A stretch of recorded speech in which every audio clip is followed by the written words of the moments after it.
Sarah Martinez vanished on October 15, 2021, while exploring the abandoned Hillcrest Sanatorium in the mountains of rural Pennsylvania.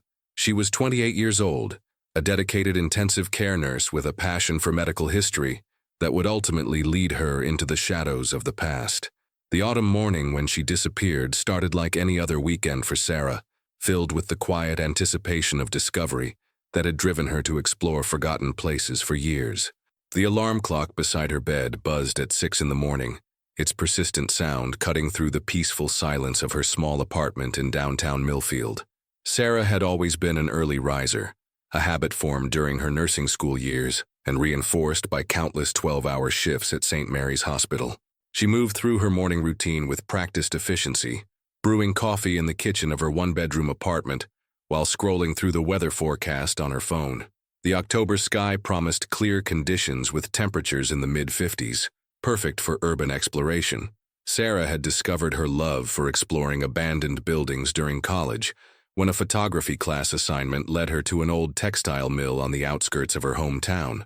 There was something deeply moving about walking through spaces where people had once worked, lived, and dreamed. As a nurse, she felt particularly drawn to abandoned medical facilities, fascinated by the evolution of healthcare practices and the stories these empty buildings could tell. Her apartment walls were decorated with carefully framed photographs she had taken during her explorations, each image capturing a moment frozen in time. The Hillcrest Sanatorium had been on her list for months after she discovered it. Through an online forum dedicated to urban exploration, built in 1923 as a tuberculosis treatment facility, the sanatorium had operated for nearly 4 decades before closing in 1962 as modern antibiotics made such institutions obsolete. The building had been abandoned ever since, slowly deteriorating in the Pennsylvania wilderness. Sarah had spent weeks researching its history, reading archived newspaper articles about its construction and operation, studying old photographs that showed patients recovering on the sun-filled terraces that were once considered cutting-edge treatment. Her boyfriend Jake had never fully understood her fascination with abandoned places, but he respected her passion and always insisted she take safety precautions. That Saturday morning, he was still sleeping when Sarah finished packing her exploration gear into her well-worn backpack. She had assembled her kit over years of experience: a powerful LED headlamp, backup flashlights, work gloves, a first aid kit, bottled water, energy bars, and a portable phone charger. Her camera, a reliable Canon DSLR that had accompanied her on dozens of explorations, was carefully padded in a protective case. Jake stirred as Sarah moved quietly around the bedroom, gathering her things. He opened his eyes and smiled at her, his hair messy from sleep. They had been together for 3 years, having met during Sarah's orientation week at St. Mary's Hospital, where Jake worked as a physical therapist. Their relationship was built on mutual respect and shared values, though they had different ways of seeking adventure. While Sarah found excitement in exploring forgotten places, Jake preferred outdoor activities like hiking and rock climbing. "You're really going to that old sanatorium today," Jake said, his voice still thick with sleep. It wasn't a question, but rather an acknowledgement tinged with gentle concern. Sarah had been talking about the Hillcrest exploration for weeks, showing him photographs and historical documents she had found online. She sat on the edge of the bed and took his hand, her touch warm and reassuring. "I'll be careful, I promise," Sarah replied, squeezing his fingers. "I've done this dozens of times before. I know how to stay safe." She had indeed developed a systematic approach to exploration over the years, always researching structural integrity reports when available, checking weather conditions, and informing someone of her planned location and expected return time. Her nursing background had made her naturally cautious about safety protocols. Jake sat up and wrapped his arms around her, pulling her close. "I know you will. Just text me when you get there and when you're heading home, okay?" This had become their standard arrangement for Sarah's solo explorations. Jake trusted her judgment and experience, but he always felt better knowing she was maintaining communication. Sarah nodded and kissed him softly, before standing to finish her preparations. In the kitchen, Sarah prepared a simple breakfast of toast and scrambled eggs, eating while reviewing her research notes one final time. She had printed several historical photographs of the sanatorium from its operational years, showing the main building's impressive facade and the surrounding grounds when they were well maintained. The facility had been designed with the prevailing medical wisdom of its era, featuring large windows and open-air terraces where patients could benefit from fresh air and sunlight, treatments believed to aid recovery from tuberculosis. The drive to Hillcrest would take approximately 2 hours through increasingly rural Pennsylvania countryside. Sarah had mapped out the route carefully, noting that the final approach required several miles of travel on poorly maintained back roads. The sanatorium's remote location had been intentional during its operational years, as tuberculosis patients were often isolated from general population centers to prevent disease transmission. This isolation, however, had contributed to the building's complete abandonment after closure. Sarah's sister, Emma, called just as she was loading her car, a red Honda Civic that had faithfully transported her on countless adventures. Emma was 2 years younger and currently pursuing a journalism degree at Penn State University. The sisters had always been close, bonded by their shared curiosity about the world and their tendency to ask probing questions about everything they encountered. "Heading out to explore another spooky building," Emma teased, though her voice carried genuine affection. She had accompanied Sarah on several explorations during summer breaks, developing her own appreciation for forgotten places and the stories they preserved. Emma understood that Sarah's hobby was about more than thrill-seeking. It was about connecting with history and honoring the experiences of people who had lived and worked in these abandoned spaces. "It's not spooky, it's historically significant," Sarah laughed, settling into the driver's seat. She always felt a mix of excitement and nervousness before beginning a new exploration, but the anticipation was largely positive. "I'll take some great photos for you. Maybe you can use them for that feature story you're working on about abandoned medical facilities." Emma was indeed working on a journalism project about the legacy of tuberculosis treatment in Pennsylvania, and Sarah's photographs would provide valuable visual documentation. The sisters often collaborated on projects that combined Sarah's exploration skills with Emma's research and writing abilities. Their parents, both retired teachers, had encouraged this partnership and were proud of their daughter's dedication to preserving historical knowledge. The morning sun was climbing higher as Sarah finished her preparations and said goodbye to Jake, who had gotten dressed and was drinking coffee in the kitchen. He walked her to the car, as had become his tradition before her solo explorations. They embraced in the driveway, and Jake reminded her once more to stay in touch throughout the day. Sarah promised to text him updates and to be home by evening. The drive through Pennsylvania's countryside was beautiful in the autumn light, with trees displaying brilliant shades of red, orange, and gold. Sarah had always loved this time of year, when the changing seasons created a sense of transition and possibility. She drove with her windows partially down, enjoying the crisp air and the peaceful rhythm of rural roads. The radio played softly, a mix of classic rock and news updates that provided gentle background accompaniment to her journey.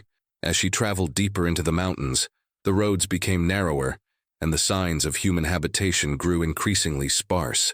This was exactly the kind of remote location where tuberculosis sanatoriums had been built during the early 20th century, far from cities and towns where patients could recover in isolation. Sarah had studied the social history of tuberculosis treatment extensively, understanding how facilities like Hillcrest had served both medical and social functions in their communities. The final approach to the sanatorium required careful navigation along a deteriorated access road that wound through dense forest.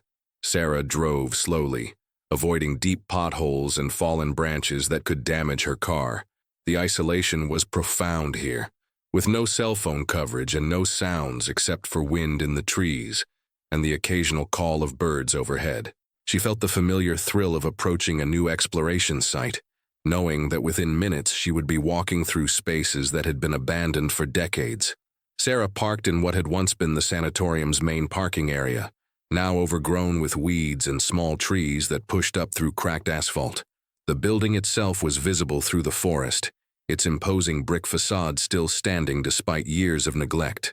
Multiple stories tall with distinctive architectural features typical of early 20th century institutional construction, the sanatorium commanded an impressive presence even in its abandoned state. Sarah took a moment to appreciate the site before gathering her equipment and beginning what would be her final exploration. At St. Mary's Hospital, Sarah was known for her exceptional patient care and her ability to remain calm under pressure. She had chosen intensive care nursing specifically because it challenged her intellectually and emotionally, requiring quick thinking and compassionate care during the most critical moments of people's lives. Her colleagues respected her expertise and often sought her advice on complex cases.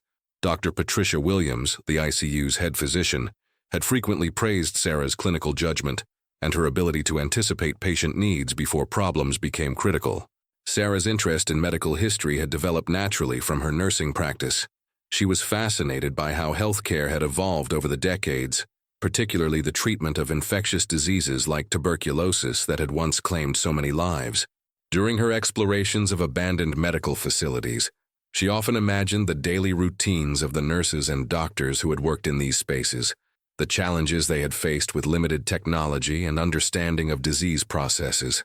The morning air was crisp and clean as Sarah stepped out of her car at the sanatorium. She pulled on her work gloves and adjusted her backpack straps, checking that all her equipment was secure. The building loomed before her, its broken windows like dark eyes watching her approach. Ivy and other vegetation had begun to reclaim portions of the structure, creating an almost romantic decay that photographers and urban explorers found irresistible. Sarah had researched the sanatorium's layout extensively, studying old architectural plans and reading accounts from former employees and patients. She knew that the main building contained multiple floors of patient rooms, treatment areas, administrative offices, and support facilities like kitchens and laundries. The basement levels had housed mechanical equipment and storage areas. Her plan was to systematically photograph each section, documenting the current state of the building while being mindful of structural hazards. Before entering the building, Sarah sent a text message to Jake. Arrived safely at Hillcrest. Starting exploration now. We'll check in again around lunchtime. Love you. The message showed as sent, but she noticed her phone had no signal bars remaining.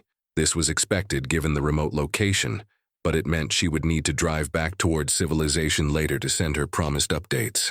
The main entrance to the sanatorium had been secured with plywood and warning signs years earlier, but time and weather had loosened the barriers enough for determined explorers to find access points.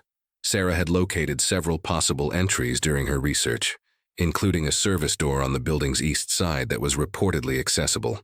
She made her way carefully around the building's perimeter, noting the deteriorating condition of the exterior walls and the extensive water damage visible on the lower floors. Sarah's nursing background had taught her to be methodical and observant, skills that served her well during urban exploration. She automatically assessed potential hazards as she moved: loose masonry that could fall, unstable flooring that might collapse, sharp metal edges, and areas where toxic mold might have developed. Her approach to exploration was always conservative, prioritizing safety over getting the perfect photograph or reaching every area of a building. The service door she sought was exactly where the online reports had indicated, partially concealed by overgrown bushes, but accessible with some effort. Sarah pushed aside the vegetation and examined the door carefully. The lock had been broken years earlier, and the door frame had warped enough to create a gap she could squeeze through. She took photographs of the entrance for documentation purposes, then carefully worked her way inside the abandoned sanatorium. The interior was darker than Sarah had expected, despite the numerous broken windows throughout the building. Her eyes needed several minutes to adjust to the dim conditions before she felt comfortable moving deeper into the structure. The air smelled of decay and moisture, with undertones of the disinfectants that had once been used throughout the facility. Debris covered most surfaces: fallen plaster, broken glass, scattered papers, and the remnants of furniture left behind when the sanatorium closed. Sarah turned on her headlamp and began her systematic documentation of the building's interior. She moved slowly and deliberately, testing the stability of flooring before committing her full weight to each step. The walls were covered with graffiti left by previous explorers, some artistic and others simply names and dates marking visits over the years.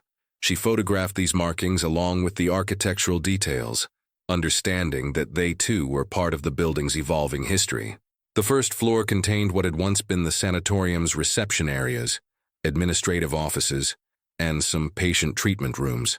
Sarah was struck by how much furniture and equipment remained in the building, apparently abandoned when the facility closed rather than being removed or sold. Metal bed frames, medical equipment, and office furniture created an eerie time capsule of 1960s institutional healthcare. As Sarah worked her way through the building, she felt the profound sense of connection to the past that had drawn her to urban exploration in the first place. Every room told a story of the people who had occupied these spaces, from the patients seeking recovery from tuberculosis to the staff who had dedicated their careers to caring for them. She photographed everything with respectful attention to detail, knowing that her images might be among the last documentation of this building before it deteriorated beyond recognition or was demolished. Jake Morrison checked his phone for the 15th time that Sunday evening, his concern growing with each passing hour. Sarah should have been home by now, or at least should have called to explain any delay. It was nearly 9 o'clock, and the last message he had received from her was the brief text from Saturday morning, confirming her safe arrival at the Hillcrest Sanatorium. Throughout their 3-year relationship, Sarah had never failed to maintain communication during her explorations, understanding how much it meant to him to know she was safe. The apartment felt unusually quiet without Sarah's presence, and Jake found himself pacing between the living room and kitchen, unable to concentrate on anything else. He had spent the day rock climbing with friends at a local crag, returning home in the late afternoon with the expectation of finding Sarah, either already back or arriving soon with stories and photographs from her latest adventure. Instead, he found only silence and an empty parking space where her red Honda Civic should have been. Jake tried calling Sarah's cell phone repeatedly, but each attempt went directly to voicemail without ringing. This wasn't entirely unusual given the remote location of the sanatorium, but Sarah had promised to drive to an area with cell coverage to check in during the day. The fact that she hadn't sent any updates since Saturday morning was completely out of character for her methodical approach to solo exploration. By 10 o'clock Sunday night, Jake's worry had transformed into genuine alarm. He began calling hospitals between Millfield and the sanatorium's location, asking if any patients named Sarah Martinez had been admitted. Each negative response increased his anxiety. He contacted the Pennsylvania State Police to report Sarah as a missing person, but the dispatcher explained that adults couldn't be officially classified as missing until they had been gone for 24 hours without contact. "I understand your concern, sir," the dispatcher said with professional sympathy, "but people extend their trips all the time. Maybe she decided to stay an extra day, or her car broke down somewhere without cell service. We can't file an official report until tomorrow evening, but I'll make a note of your call in case anything develops." Jake knew the dispatcher was following standard protocol, but every instinct told him something was wrong. Sarah was the most reliable person he knew, someone who planned every detail of her explorations and always maintained contact schedules. The idea that she would simply extend her trip without notification was impossible for anyone who truly knew her personality and habits. Unable to sleep, Jake spent the night researching the area around Hillcrest Sanatorium, studying maps and trying to identify other locations Sarah might have visited. He found several other abandoned buildings within a reasonable driving distance, wondering if she might have decided to explore multiple sites during her trip. But even this possibility seemed unlikely given her usual practice of thoroughly documenting single locations rather than rushing through multiple sites. Monday morning brought no relief. Sarah's absence was now approaching 36 hours, and Jake could officially file a missing person report. He drove directly to the state police barracks, bringing photographs of Sarah and detailed information about her planned destination.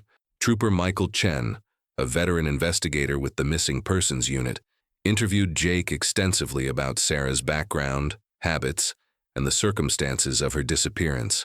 "Tell me about her state of mind recently," Trooper Chen asked, taking careful notes. "Any problems at work, in your relationship, financial stress, anything that might have been troubling her?" Jake shook his head emphatically. "Sarah loves her job. We're happy together. And she's been excited about this exploration for weeks. She's not the type of person to just vanish. Something happened to her out there." Trooper Chen explained that the state police would coordinate with local search and rescue teams to begin looking for Sarah, starting with the area around the abandoned sanatorium. The remote location and challenging terrain would make the search difficult, but they had experience with similar cases in Pennsylvania's wilderness areas. He assured Jake that every effort would be made to locate Sarah quickly and safely. Emma Martinez received Jake's call while sitting in her dorm room at Penn State, working on an assignment for her investigative journalism class. The moment she heard Jake's voice, strained with worry and exhaustion, she knew something terrible had happened. When he explained that Sarah had been missing since Saturday, Emma felt her world tilt sideways. Her older sister was the most dependable person she knew, someone who had never caused their parents a moment of worry with her careful, methodical approach to everything she did. "I'm driving home right now," Emma told Jake, already throwing clothes into a bag. "Don't do anything else until I get there. We need to organize a proper search." Emma's journalism training had taught her to approach problems systematically, gathering information and analyzing evidence before drawing conclusions. During the 2-hour drive from Penn State to Millfield, she used hands-free calling to contact everyone who might have information about Sarah's plans or whereabouts. She called Sarah's supervisor at St. Mary's Hospital, her closest friends, and even reached out to online urban exploration communities where Sarah was an active member. Dr. Sau. Patricia Williams, the ICU director, was shocked to learn about Sarah's disappearance. "Sarah is one of our most reliable nurses," she told Emma. "She never misses shifts without calling, and she's always professional about her scheduling. If she's truly missing, something serious must have happened." Sarah's parents, Robert and Linda Martinez, were visiting Robert's elderly brother in Florida when Emma reached them with the devastating news. Both retired teachers, they had raised their daughters to be independent and adventurous, always supporting their interests even when they didn't fully understand them. Linda had occasionally worried about Sarah's urban exploration hobby, but Robert had always pointed out their daughter's careful preparation and safety protocols. "We're catching the first flight home," Linda told Emma through tears. "Your sister is smart and strong. Whatever happened, she'll find a way to survive until we can find her." The Martinez family converged on Millfield Monday evening, transforming Sarah's apartment into a command center for search coordination. Emma spread maps across the dining table, marking the sanatorium's location and identifying other possible destinations. Jake provided detailed information about Sarah's equipment and capabilities, while their parents worked the phones, contacting every possible resource they could think of. Tuesday morning brought the arrival of professional search teams. Pennsylvania Search and Rescue deployed 2 teams with specially trained dogs to the Hillcrest Sanatorium area. The teams included experienced wilderness searchers, technical rescue specialists, and canine handlers whose dogs were trained to follow human scent trails even days after a person had passed through an area. Captain Lisa Rodriguez, the search coordinator, met with the family to explain the operation's scope and methodology. "We'll start with a thorough search of the sanatorium building itself, then expand outward in systematic patterns. The dogs will work the area around the building first, looking for any scent trail that might indicate which direction Sarah traveled after arriving." The search teams found Sarah's car exactly where Jake had expected, parked in the deteriorated lot that had once served the sanatorium's visitors and staff. The Honda Civic was unlocked, with Sarah's keys sitting on the driver's seat and her cell phone plugged into the car's charging port. Her purse was in the passenger seat, containing her wallet with all identification and credit cards intact. Nothing appeared to have been disturbed or stolen. "This tells us she reached her destination safely and began her exploration as planned," Captain Rodriguez explained to the family. "The fact that her personal belongings are secured in the car suggests she wasn't planning to be gone long, probably just a day trip as you described." The K9 teams picked up Sarah's scent immediately around the car and followed it to a service entrance on the building's east side. The dogs led their handlers into the sanatorium's interior, tracking Sarah's path through multiple rooms and corridors on the first floor. The scent trail was strong and clear, indicating that Sarah had spent considerable time moving through the building, exactly as expected for someone conducting a thorough photographic documentation. Inside the sanatorium, searchers found evidence of Sarah's presence throughout the first floor and portions of the second floor. Footprints in the dust matched the tread pattern of her hiking boots, and disturbed debris showed where she had moved furniture and equipment to access certain areas for photography. Everything suggested a normal exploration proceeding according to Sarah's typical methodology. But then the trail went cold. On the second floor, in what had once been a patient treatment area, the dogs lost Sarah's scent entirely. The handlers worked the area repeatedly, but their animals showed no indication of which direction Sarah had traveled from that point. It was as if she had simply vanished in the middle of her exploration, leaving no trace of her continued presence anywhere in the building. "This is unusual," admitted Officer Janet Mills, the lead canine handler. "Dogs can lose scent for various reasons: weather, air currents, contamination from other odors. But we usually find it again with systematic searching. The fact that multiple dogs are getting the same result suggests something specific happened in this area." The human searchers examined the second-floor treatment room, where the scent trail ended, looking for any clues that might explain Sarah's disappearance. The room contained the remnants of old medical equipment, rusted bed frames, and decades of accumulated debris. Several windows were broken, providing access to the outside, but there were no obvious signs that Sarah had climbed through any of them. Technical rescue specialists rappelled down the exterior walls below the second-floor windows, searching for any indication that Sarah might have fallen or attempted to exit the building through a window. They found no evidence of disturbance in the vegetation below, no torn clothing, no blood, and no footprints in the soft earth around the building's foundation. Emma documented every aspect of the search operation, her journalism training helping her organize information and identify potential leads that others might overlook. She photographed the room where the scent trail ended, interviewed each search team member, and created detailed timelines of Sarah's likely activities based on the evidence found throughout the building. "Something doesn't make sense," Emma told Jake as they stood in the parking lot watching search teams work. Sarah was methodical about everything. She would have completed the first floor before moving to the second, then probably worked her way to the upper floors systematically. Why would her trail just end in the middle of the building?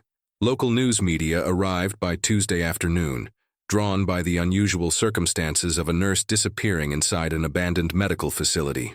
Channel 8 News interviewed Jake and Emma, broadcasting Sarah's photograph and asking for any information from the public. The story resonated with viewers, many of whom had followed similar missing person cases or had experience with urban exploration themselves. The media attention brought dozens of volunteers to help with the search effort. Local hiking clubs, church groups, and community organizations organized systematic searches of the surrounding forest. Volunteers worked in carefully coordinated teams, covering grid patterns that extended outward from the sanatorium in all directions. Everyone hoped to find some trace of Sarah's passage through the wilderness.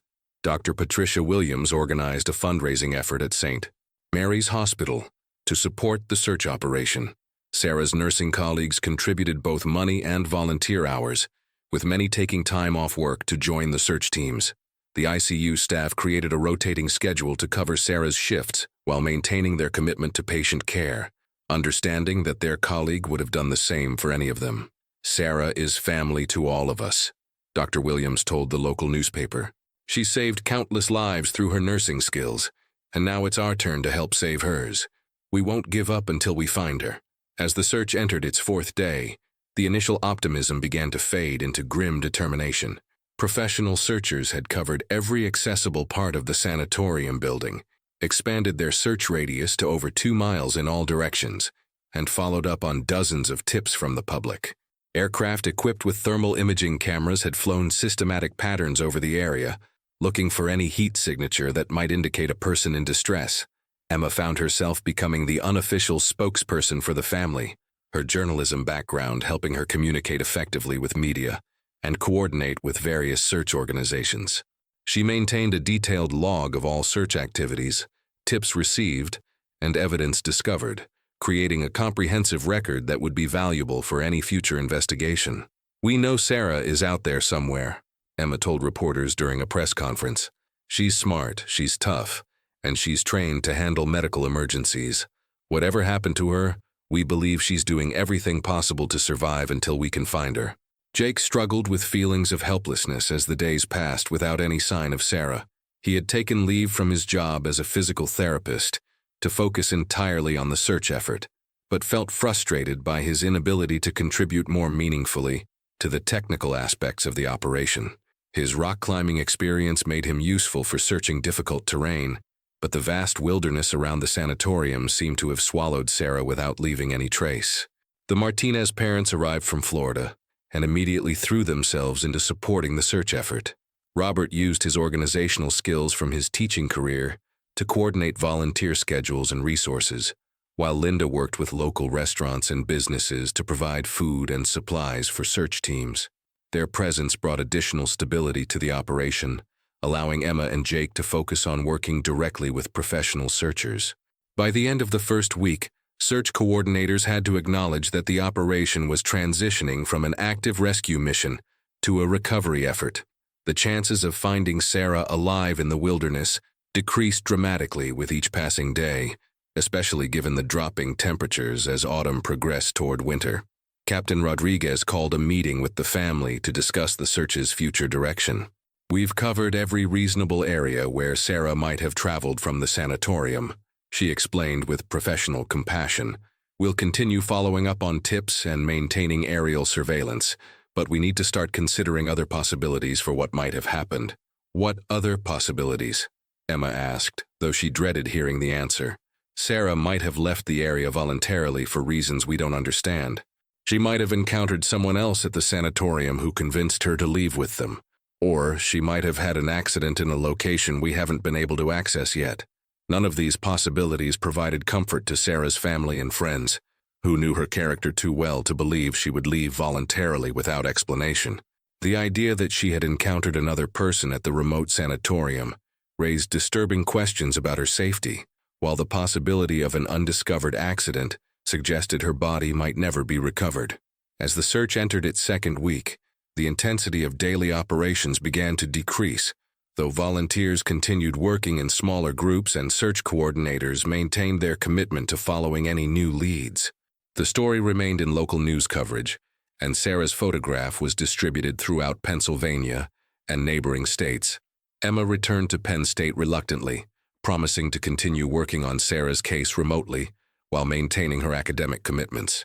She had changed her journalism focus to specialize in missing persons cases, driven by her sister's disappearance to understand how such investigations were conducted and how they might be improved. Jake remained in Millfield, unable to return to normal life while Sarah's fate remained unknown. He visited the sanatorium regularly, sometimes alone and sometimes with volunteer searchers, hoping to discover some overlooked clue that might explain what had happened to the woman he loved. The abandoned Hillcrest Sanatorium gradually returned to its decades-old silence, but now it held a new mystery within its deteriorating walls. Somewhere in that building, or in the wilderness surrounding it, lay the answer to Sarah Martinez's disappearance. The question was whether anyone would ever be able to find it. 3 years and 2 months after Sarah Martinez vanished, urban explorers Marcus Chen and Riley Thompson made a discovery that would change everything. The pair had driven from Philadelphia on a crisp December morning in 2024, drawn to the Hillcrest Sanatorium by the same historical fascination that had originally attracted Sarah. They were experienced explorers who had researched the building's dark reputation and the unsolved mystery of the missing nurse. Marcus, a freelance photographer specializing in abandoned architecture, carried professional camera equipment capable of capturing detailed images in low-light conditions. Riley, a graduate student studying social work, was documenting how abandoned institutions reflected changing attitudes toward healthcare and social services. Neither expected to find anything more significant than compelling photographs and historical artifacts. The December air was bitter cold as they parked in the same deteriorated lot where Sarah's Honda Civic had been found years earlier. Snow covered the ground in patches and their breath formed visible clouds as they gathered their equipment. The sanatorium looked even more deteriorated than in photographs from Sarah's disappearance, with additional windows broken and more vegetation encroaching on the structure. "It's hard to believe someone just vanished in there," Riley said, adjusting her backpack straps and looking up at the imposing brick facade. She had read extensively about Sarah's case during her research, struck by how thoroughly the professional search teams had examined every accessible area of the building without finding any trace of the missing nurse. Marcus nodded, checking his camera settings. "The whole thing is bizarre. Experienced searchers, trained dogs, even thermal imaging from aircraft. How does someone just disappear inside a building, with no way out except the way they came in?" They entered through the same service door Sarah had used, now standing slightly more ajar after years of weather and occasional visits from other explorers. The interior was noticeably more deteriorated than it had been during the search operation, with additional ceiling collapses and water damage throughout the first floor. Graffiti left by previous visitors covered many walls, some including references to Sarah's disappearance and speculative theories about what might have happened to her. Marcus and Riley worked methodically through the building, documenting the current state of each area while being mindful of the structural hazards that had worsened over time. They followed the same general path that searchers had determined Sarah had taken, moving from the main entrance areas through various treatment rooms and administrative spaces on the first floor. The search report said her trail ended somewhere on the second floor, Riley said as they climbed a deteriorating staircase. The wooden steps creaked ominously under their weight, and they tested each one carefully before committing their full weight. In what used to be a patient treatment area, the second floor was in worse condition than the first, with more extensive roof damage allowing rain and snow to enter the building over the years. Several rooms were completely inaccessible due to collapsed ceilings, while others contained dangerous accumulations of debris that made exploration hazardous. Marcus and Riley moved carefully, always maintaining visual contact with each other and testing the stability of flooring before proceeding. They found the treatment room where Sarah's scent trail had ended, now barely recognizable after 3 years of additional deterioration. Water damage had destroyed much of the remaining furniture and equipment, while ice had formed in several areas where moisture had accumulated. The room felt different from the others somehow, charged with the knowledge that this was where Sarah Martinez had last been detected. "There has to be something the searchers missed," Riley said, examining the walls and remaining fixtures with her flashlight. "People don't just evaporate. There has to be a logical explanation for what happened here." Marcus was photographing the room systematically when his light beam swept across what appeared to be a small alcove or closet area, partially concealed behind a fallen section of ceiling. The debris hadn't been there during the original search operation, having collapsed sometime in the intervening years. Behind the rubble, they could see what looked like a narrow opening or doorway that had been hidden from the original searchers. "Riley, come look at this," Marcus called, keeping his light focused on the discovery. "There's something back here that wasn't visible before." They worked together to carefully move pieces of fallen plaster and wooden beams, being extremely cautious about the stability of the remaining ceiling structure above them. The work was slow and dangerous, requiring them to test each piece of debris before moving it to ensure they didn't trigger a larger collapse. Behind the fallen ceiling section, they discovered a small utility closet or storage area that had been completely concealed during the original search. The space was barely large enough for one person to stand in, containing the remnants of old maintenance equipment and cleaning supplies. But what immediately caught their attention was a series of metal lockers along one wall, several of which had doors that hung open on broken hinges. Marcus aimed his camera flash into the closet space, illuminating details that their flashlights had missed. In one of the broken lockers, something white was visible among the shadows and debris. Riley squeezed into the narrow space first, her smaller frame allowing her to navigate more easily around the obstacles. "Oh my God," Riley whispered, her voice barely audible. "Marcus, there's clothing in here. A uniform." She carefully extracted what proved to be a complete set of scrubs in the distinctive teal color worn by St. Mary's Hospital nursing staff. The fabric was in remarkably good condition, protected from the elements by the enclosed locker space. Along with the scrubs, they found a pair of white nursing shoes that matched the description of what Sarah had been wearing when she disappeared. Marcus immediately began photographing everything in place before they moved any items, understanding the potential significance of their discovery. The clothing was arranged neatly in the locker, folded and placed as if someone had deliberately stored it there, rather than abandoning it hastily. There were no signs of damage, tearing, or anything that might suggest violence or struggle. "We need to call the police immediately," Riley said, backing out of the closet space. "This has to be connected to Sarah's disappearance." They carefully documented the exact location and condition of their discovery before contacting authorities. Pennsylvania State Police responded within an hour, followed by the same search and rescue coordinators who had worked Sarah's original case. Captain Rodriguez, now 3 years older but still dedicated to resolving the mystery, arrived with a complete forensic team. "This changes everything," Captain Rodriguez told the assembled investigators. "We searched this building systematically 3 years ago, There's no way we would have missed a closet space like this if it had been accessible. The forensic team carefully removed each item from the locker, documenting everything with photographs and detailed measurements.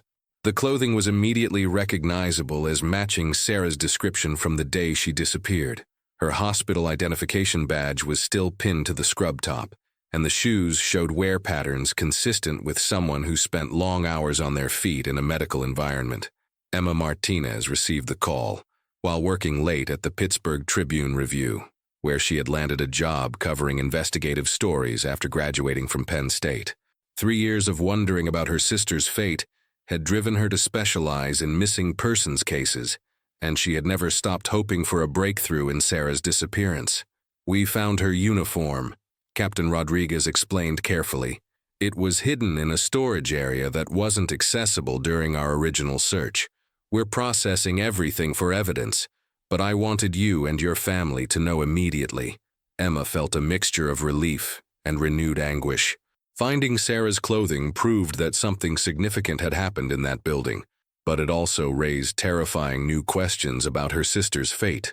She immediately called Jake and her parents, then drove through the night from Pittsburgh to be present for the investigation's next phase. Jake had never fully recovered from Sarah's disappearance, struggling with depression and an inability to move forward with his life while her fate remained unknown. He had eventually returned to work as a physical therapist but had never dated anyone else, holding on to hope that Sarah might somehow return. The discovery of her clothing felt like reopening a wound that had never properly healed. "At least we know something happened in that building," Jake told Emma when she arrived in Millfield. "For 3 years I've wondered if she somehow left on her own, if there was something about her state of mind that I missed." Finding her uniform proves that whatever happened, it happened there. The forensic analysis of Sarah's clothing revealed no traces of blood, DNA from other individuals, or any physical evidence suggesting violence. The fabric showed no signs of tearing, cutting, or other damage that might indicate a struggle. Most puzzling was the condition of the items, which appeared to have been carefully removed and stored rather than discarded in panic or haste. Dr. Patricia Williams identified the uniform positively as belonging to St. Mary's Hospital nursing staff, and the identification badge confirmed it was specifically Sarah's. But the discovery raised more questions than it answered. Why would Sarah have removed her clothing in an abandoned building? How had the items ended up in a storage area that searchers couldn't access during the original investigation? Captain Rodriguez assembled a new task force to re-examine every aspect of Sarah's disappearance in light of the clothing discovery. They brought in structural engineers to analyze how the ceiling collapse might have concealed the storage area, and when it might have occurred relative to the original search operation. "The building's deterioration is ongoing," explained structural engineer David Park. "Water damage, freeze-thaw cycles, and simple age are constantly causing new collapses and changes to the interior structure. It's entirely possible that this storage area was sealed off by debris that fell sometime after the original search." The task force also re-interviewed everyone who had been involved in the search operation, looking for any details that might have been overlooked or forgotten over time. They examined weather records, structural reports, and even consulted with experts in human behavior to develop theories about why someone might remove their clothing in such circumstances. Emma threw herself into researching the sanatorium's history with renewed intensity, convinced that understanding the building's past was crucial to solving her sister's disappearance. She spent weeks in county archives, reading old newspapers, medical records, and government documents related to the facility's operation and closure. What she discovered was a complex history of institutional challenges and controversies that had never been fully documented. The sanatorium had faced multiple investigations during its operational years related to patient care standards, financial mismanagement, and allegations of inappropriate treatment methods. Several former employees had reported concerns about conditions at the facility, though most of these reports had been buried in bureaucratic processes. There were serious problems at Hillcrest during the 1950s, Emma told the investigative team. Multiple complaints about how patients were being treated, financial irregularities, and at least 3 separate investigations by state health authorities. The facility was essentially forced to close because of these issues, not just because tuberculosis treatment had evolved. The historical research revealed that the sanatorium's closure had been acrimonious, with allegations that records had been destroyed to conceal evidence of wrongdoing. Several former administrators had faced criminal charges related to financial fraud, though most cases had been quietly settled without public trials. "Your sister was interested in medical history," Captain Rodriguez observed. "Is it possible she discovered something in that building that connected to its historical problems? Something that someone wanted to keep hidden?" Emma had wondered the same thing, knowing Sarah's thorough approach to researching the places she explored. If Sarah had found documents or evidence related to the sanatorium's controversial past, it might explain why her exploration had ended so abruptly and mysteriously. The investigation expanded to include interviews with surviving former employees of the sanatorium, though most were now elderly, and many had died in the years since the facility's closure. Those who agreed to speak with investigators painted a picture of an institution where serious problems had been systematically covered up by administrators more concerned with maintaining their reputations than ensuring proper patient care. "There were things that happened there that nobody wanted to talk about," said Margaret Foster, a former nurse who had worked at Hillcrest during the 1950s. "The administration made it clear that employees who asked too many questions or spoke to outsiders would lose their jobs. Most of us needed the work too badly to risk it." As winter progressed into spring 2025, the investigation continued but failed to produce any definitive answers about Sarah's fate. The discovery of her clothing had confirmed that something significant occurred during her exploration of the sanatorium, but exactly what happened remained a mystery. The case officially remained open, though active investigation resources were gradually shifted to other priorities.